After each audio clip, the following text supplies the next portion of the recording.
You're listening to Morning Edition from NPR News. Good morning. I'm Renee Montagne. And I'm Lynn Neary. President Barack Obama has said that as a kid he was inspired by the Apollo astronauts. And one of my earliest memories is sitting on my grandfather's shoulders, waving a flag as astronauts arrived in Hawaii. But the most famous Apollo astronaut, Neil Armstrong, has real problems with President Obama's new vision for NASA.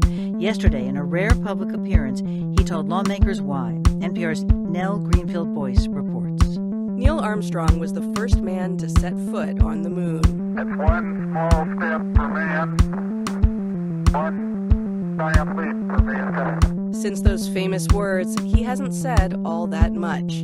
Roger Launius is a space historian at the Smithsonian. He says Armstrong limits his public appearances. He does not enjoy the spotlight. He's made that abundantly clear over the years. Unlike his fellow Apollo 11 moonwalker Buzz Aldrin, who recently cha-cha-cha'd on the TV show Dancing with the Stars.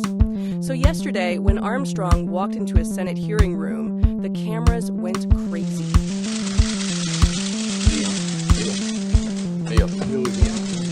Armstrong didn't speak long, but in his spoken and written testimony, he said he thought President Obama had been poorly advised. NASA is about to retire its aging space shuttles.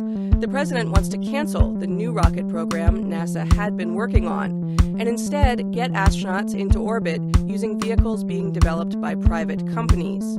Armstrong was skeptical. I support the encouragement of newcomers toward their goal of lower-cost access to space. But having cut my teeth in rockets more than 50 years ago, I am not confident. He said America could lose its position of leadership if it went too long without its own way to access space. And while President Obama wants NASA to aim for new destinations like asteroids and end its effort to return to the moon, Armstrong thinks it could be useful to revisit his old stomping grounds. I do believe that there's value in returning to the moon. Sitting with Armstrong at the hearing was the last man to walk on the moon, Eugene Cernan. Cernan said that he and Armstrong, along with Apollo astronaut Jim Lovell, had reached a unanimous conclusion. This budget proposal presents no challenges, has no focus, and is in fact a blueprint for a mission to nowhere.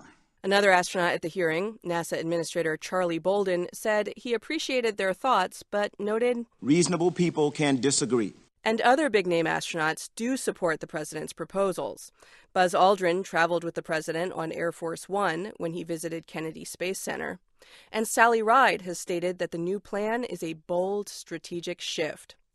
Now it's up to lawmakers and Congress to listen to all of these space travelers and decide who's got it right.